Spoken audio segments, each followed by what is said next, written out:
실제로 이제 뭐 그거는 이제 환자들에 따라 좀 다른데 제가 잘 안 믿는 말이에요. 제 옛날에 제가 물만 마셔서 살찌는 줄 알았거든요.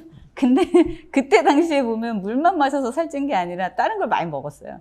그래서 그런 상태일 때 물을 마셨더니 더 살찌게 된 거고, 근데 본인이 의식하지 못하는 경우들이 많아요.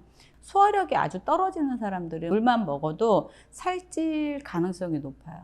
소화력이 떨어지고 몸에서 이제 노폐물 대사가 잘 안 일어나는 거예요. 그리고 또 하나가 있는데, 물을 너무 많이 안 먹은 상태였을 때 제가 물을 좀 드셔야 돼요 이렇게 이야기를 하잖아요. 초반에는 부어요.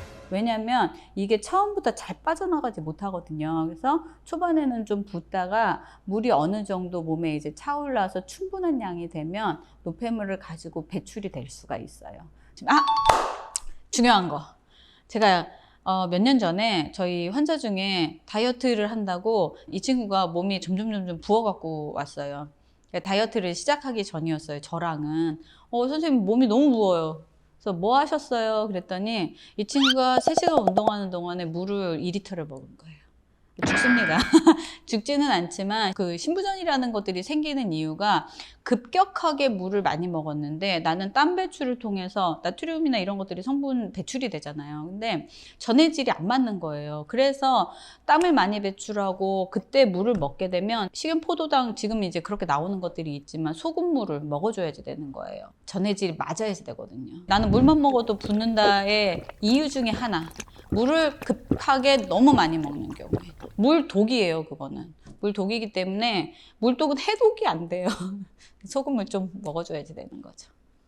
천천히 나눠서 마셔야 돼요. 한 컵씩 나눠서 마시는 게 필요해요. 나 지금 시간이 있으니까 내가 지금 5컵을 많이 먹고 이땅은 안 먹어야지. 이거는 안 돼요.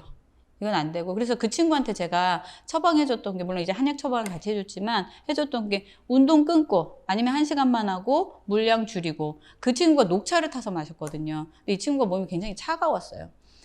그 속이 좀 차가운 상태여가지고 녹차 끊고 다른 걸로 돌려가지고 처방을 해줬었거든요.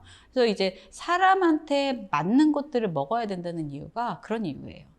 특히 이제 젊은 여자분들은 물이 왜 더 중요하냐면, 물량이 워낙 부족해요. 생식기의 구조상 여자들은 그 생식기를 통해서 상행 감염이 될 가능성이 높거든요. 그게 뭐냐면, 균을 그러니까 없애줄 수 있는 것들이 뭐 항문이나 소변을 보는 곳이나 질이나 이런 거를 통해서 거기에 이제 유익균들이 있으면서 방어막의 역할을 해야 되는데, 그런 것들이 잘 안 되는 경우에 통해서 위로 올라온다고요. 그래서 뭐 신우신염이나 뭐 이제 몸에 갑자기 뭐 열이 나거나 이런 증상들이 생길 수가 있어요. 염증 반응이 생기는 거예요.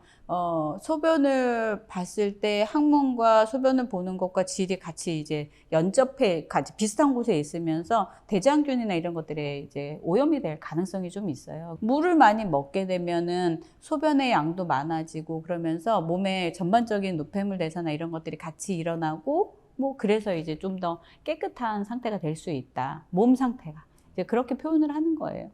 그런 것들을 예방할 수 있는 가장 좋은 방법이 물을 충분히 먹는 거예요. 그 다이어트를 할 때는 한의원에 내원하는 게 좋아요. 내 몸에 맞는 약이 또 다를 수가 있거든요. 저희가 이제 보통 아주 요즘에는 간편하게 나온 약들이 많으니까 한의원에서도 뭐 여러 가지를 이제 처방을 비슷하게 하잖아요.